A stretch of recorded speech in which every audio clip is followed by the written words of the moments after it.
Hello friends, good evening, happy Sunday. कैसे हैं आप लोग? आशा है फर्स्ट क्लास होंगे। वीकेंड अच्छा से मन रहा होगा। दोस्तों, आज बहुत दिन बाद मौका मिला है रूबरू होने का, आपसे बातें करने का और उस विषय पे बातें करने का जिसके लिए मैंने स्टार्टिंग किया था इस चैनल का। तो काफ़ी मेरे दोस्त, मेरे साथ के काम करने वाले कुछ लोग जो इस लाइन से जुड़े रहना चाहते हैं, उनकी आकांक्षा रहती है। उन्हें कई बार बीच में सब्सक्राइबर मिल गए थे, बीच रास्ते में उन्होंने कहा सर इस बार वीडियो काफ़ी टाइम से नहीं आया है, कोई भी इन्फॉर्मेटिव वीडियो। तो बीच में कुछ कारणवश मैं नहीं डाल पा रहा था। आज मौका मिला तो मैंने सोचा आपसे रूबरू हो। तो आज दोस्तों हम अपने इंडस्ट्री से रिलेटेड एक चीज़ के बारे में जानना चाहेंगे, एक शब्द के बारे में जानना चाहेंगे जिसका नाम है SOP, स्टैंडर्ड ऑपरेटिंग प्रोसीजर। ये किसी भी काम को बेहतर ढंग से करने का एक तरीका होता है, एक पैटर्न होता है, एक स्टेप्स होते हैं, उसी को कहते हैं SOP। कई बार हमने देखा है हमारी इंडस्ट्री में, हमारे साथ के जो लड़के सीख के जाते हैं, कुछ नए लड़के जो बाहर के आते हैं, उनसे अगर SOP पूछ दिए इंटरव्यू के दौरान तो गड़बड़ा जाते हैं। वो इसलिए होता है कि आप कोई चीज को सिर्फ रट्टा मारोगे, याद करोगे तो वो गड़बड़ होगा आपसे डेफिनेटली, और जहां गड़बड़ होगा वहां आपका कॉन्फिडेंस भी डाउन होगा। तो बहुत बेसिक सी चीज है, समझिए। SOP कोई रट्टा मारने की चीज नहीं है।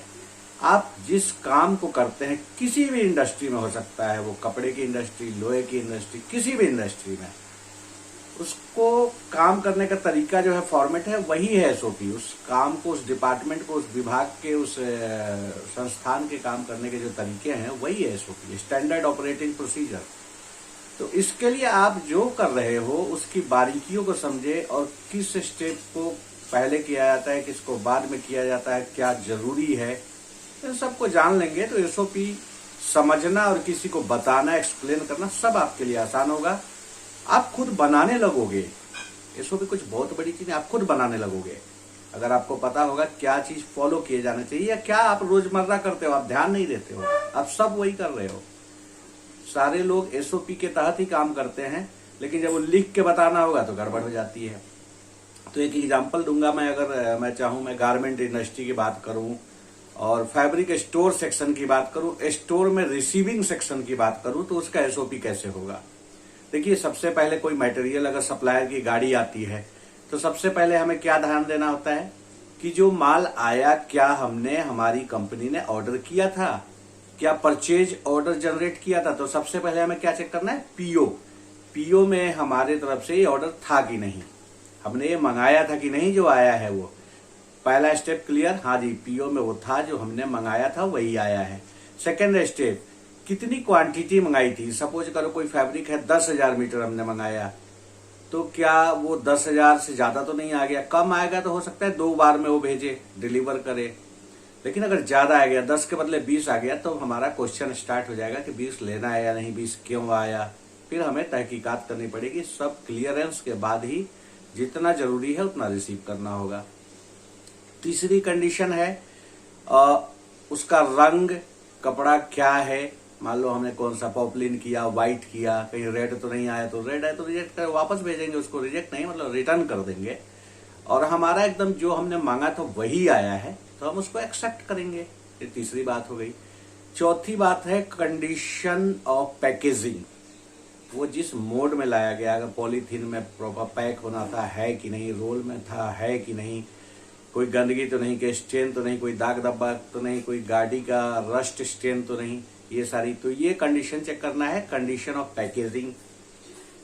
अब ये 4 स्टेप हो गए। इसके बाद उसको ट्रॉली के माध्यम से उस जगह तक ले जाना है, डेजिग्नेटेड प्लेस तक ले जाना है जहां रिसीव गुड को रखते हैं।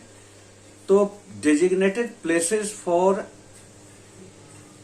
ऑल द स्टेप्स, ये बहुत इंपॉर्टेंट है, किसी भी इंडस्ट्री में होता है। और 5S भी एक होता है, आगे उसके बारे में भी आप समझोगे।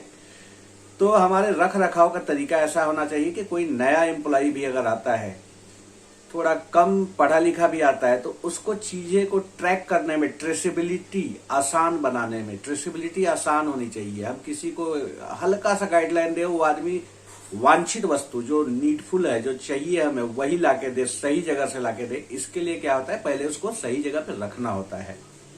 तो हर चीज का एक्सपोर्ट हाउस में लोकेशन होना चाहिए, रिसीव्ड मटेरियल कहाँ रखा जाएगा, चेक होने के बाद पास होगा वो कहाँ रखा जाएगा, चेक होने के बाद रिजेक्ट होगा वो कहाँ रखा जाएगा, जो कटिंग को इशू करना है उसका प्रोसेस क्या होगा, ये सारी चीजें भी एसओपी में आती है। और रोजमर्रा की जिंदगी में अगर आप निगाह डालोगे कि क्या है तो सब समझ आएगा। तो ये स्टेप हो गया, रिसीव्ड गुड को वहां रख दिए। अब आते हैं आगे, अगर इंस्पेक्शन की प्रोसेस की बात है, क्वालिटी चेकिंग होती है, हर चीज की होती है। कपड़े की तो मैं उदाहरण दे रहा हूँ, ये किसी भी काम में हो सकता है, ऑटोमोबाइल इंडस्ट्री में, आयरन, मेटल, कटलरी, किसी चीज में हो सकता है। तो मेडिसिन, कुछ भी हो सकता है। तो अगला पॉइंट है उसका इंस्पेक्शन। तो फैब्रिक की बात करते हैं, तो फैब्रिक में इंस्पेक्शन के क्या पॉइंट है। सबसे पहले 100% रोल्स के हमें रोल हेड चेक करना है, शेड चेक करना है, वो हो गया एसओपी। उसके बाद हमें 4 पॉइंट ऑडिट के लिए मिनिमम कितनी क्वांटिटी तय करनी है, वो वहाँ के प्रबंधन द्वारा एसओपी तय किया जाता है। मिनिमम 10% तो होना ही चाहिए, तो 10% चेकिंग करेंगे। उसके बाद टेस्टिंग में क्या है, shrinkage, Boeing, GSM, torquing, spirality, किस फैब्रिक में क्या करना है, कितना करना है, कम से कम सैंपल कितना होना चाहिए, फेल होने के बाद क्या करना है, पास होने के बाद क्या करना है, डिसीजन मेकिंग कैसे होता है, ये हो गया। तो तीनों कंबाइन स्टेज होने के बाद ये अप्रूवल किसके पास होता है। हर संस्थान के अप्रूवल के तौर तरीके अलग होते हैं, उसके लिए असाइंड पर्सन्स अलग होते हैं। तो वहाँ ये आपको संस्थान के हिसाब से देखना होगा वहाँ की कैसे अप्रूवल होता है। तो उस प्रोसेस को आप अपने फ्लो चार्ट में दिखा दो, हो गया। SOP, flow chart, work instruction, यही सब चीज है। मतलब काम के करने का जो स्टेप वाइज सही तरीका है, जो स्टैंडर्ड तरीका है, जिसको करने पे हमें गलतियों के चांस 0 होंगे, सारे रास्ते स्मूथली चलेंगे, पूरी सप्लाई चेन में कोई बाधा नहीं आएगी, यही है स्टैंडर्ड ऑपरेटिंग प्रोसीजर। किसी भी काम को करने का बेहतरीन तरीका जो है वो है स्टैंडर्ड ऑपरेटिंग प्रोसीजर।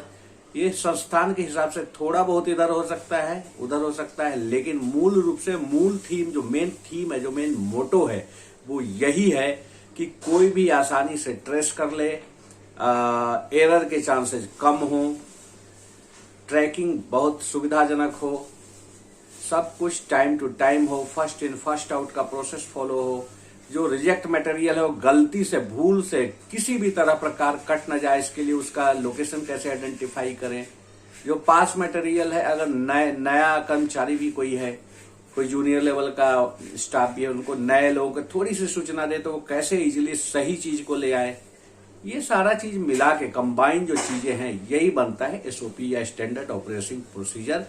और इसी को हम फ्लो चार्ट के माध्यम से भी दर्शा सकते हैं कि पहले फैब्रिक आया, फिर पीओ चेक किया, फिर मटेरियल का कंडीशन चेक किया, कलर चेक किया, साफ ट्रॉली से मूव किया, रिसीविंग लोकेशन में रखा, रिक्वायरमेंट के अनुसार वो इंस्पेक्शन डिपार्टमेंट को दिया, इंस्पेक्ट होने के बाद जो पास था उसको पास जोन में रखा, जो रिजेक्टेड था रिजेक्टेड जोन में रखा, जो कटिंग के लिए इशू करने के लिए जब रिक्विजिशन आया तो कैसे उसको मूव करना है, कौन मूव करेगा, कहाँ मूव करेगा, लोकेशन सिस्टम किस प्रकार का होगा, क्या बायर वाइज होगा, क्या सप्लायर वाइज होगा, क्या कलर वाइज होगा, क्या क्वांटिटी वाइज होगा, क्या कोई यूनिक कोडिंग होगी, मतलब ये सारी चीजें। तो ऐसे ही किसी भी विभाग का हो सकता है, फैब्रिक में स्टोर का हो सकता है, कटिंग का हो सकता है, फिनिशिंग का हो सकता है, सैम्पलिंग का हो सकता है, प्रोडक्शन का हो सकता है, सुइंग का हो सकता है, पैकिंग का हो सकता है, फिनिशिंग का हो सकता है, डॉक्यूमेंटेशन का हो सकता है, हर चीज का हो सकता है। बस जरूरत है आपको उस प्रोसेस को बारीकी से समझने की, देखने की, और कभी किसी रट्टा मारने की आपको जरूरत नहीं पड़ेगी। ऐसा ऑटोमोबाइल में होता है, हर दुनिया के हर इंडस्ट्री में स्टैंडर्ड ऑपरेटिंग प्रोसीजर्स होते ही होते हैं। आपको समझना है, रट्टा नहीं मारना। और स्टैंडर्ड ऑपरेटिंग प्रोसीजर हमारे घर में भी होता था, सदियों से होता था, सब जगह होता है। पौराणिक काल में भी होता था स्टैंडर्ड ऑपरेटिंग प्रोसीजर। मेहमान आए तो सबसे पहले 1 बाल्टी पानी, 1 लोटा दो, हाथ पैर धोएगा, फिर उसके थोड़ी देर बाद चाय नाश्ता विधिवत कराया जाएगा, उसके लिए बिस्तर का अरेंजमेंट होगा, उसके ऐसे सब कुछ हमारे घर में होता था। किचन का एक अपना मैनेजमेंट सिस्टम होता था, कौन चीज कहाँ रखी जाएगी, खाना कहाँ बनेगा, कैसे बनेगा, पहले साफ सफाई कैसे, नीटनेस का ध्यान कैसे रखा जाएगा, सब कुछ सदियों से चला आ रहा है। नाम परिवर्तित होते, कभी हिंदी में था व्यवस्था, विधि व्यवस्था कहते थे, आज स्टैंडर्ड ऑपरेटिंग प्रोसीजर है। तो बस चीजों को हमें खाली दिमाग में ईमानदारी से अगर अपने काम में हम ध्यान लगाएंगे तो कोई चीज बहुत बड़ी नहीं है, हर चीज समझी जा सकती है। जिस क्षेत्र में आप अनवरत रूप से जुड़े हुए हैं उसको समझना, उसको एक्सप्लेन करना कोई बहुत बड़ी चीज नहीं है।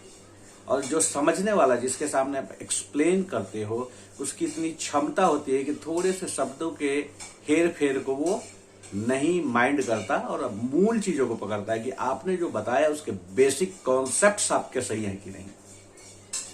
कोई कहीं से होता है, कोई कहीं से होता है, किसी की भाषा थोड़ी अलग होती है, किसी की थोड़ी अलग होती, किसी की पढ़ाई थोड़ी ज्यादा है, किसी की थोड़ी कम है, लेकिन अगर वो मूल भावना को समझा कि हाँ ये ऐसे ऐसे ऐसे ऐसे है, तो आगे कोई भी आपसे पूछेगा वो उसको जज कर लेगा और समझ जाएगा कि नहीं, ये बंदा अनवरत रूप से रेगुलरली इस फील्ड में काम करता आ रहा है। और जो रट्टा मार के जाएंगे वो फिसल जाएंगे और पकड़ में आ जाएंगे कि भैया ये तो रट्टा मारा हुआ है।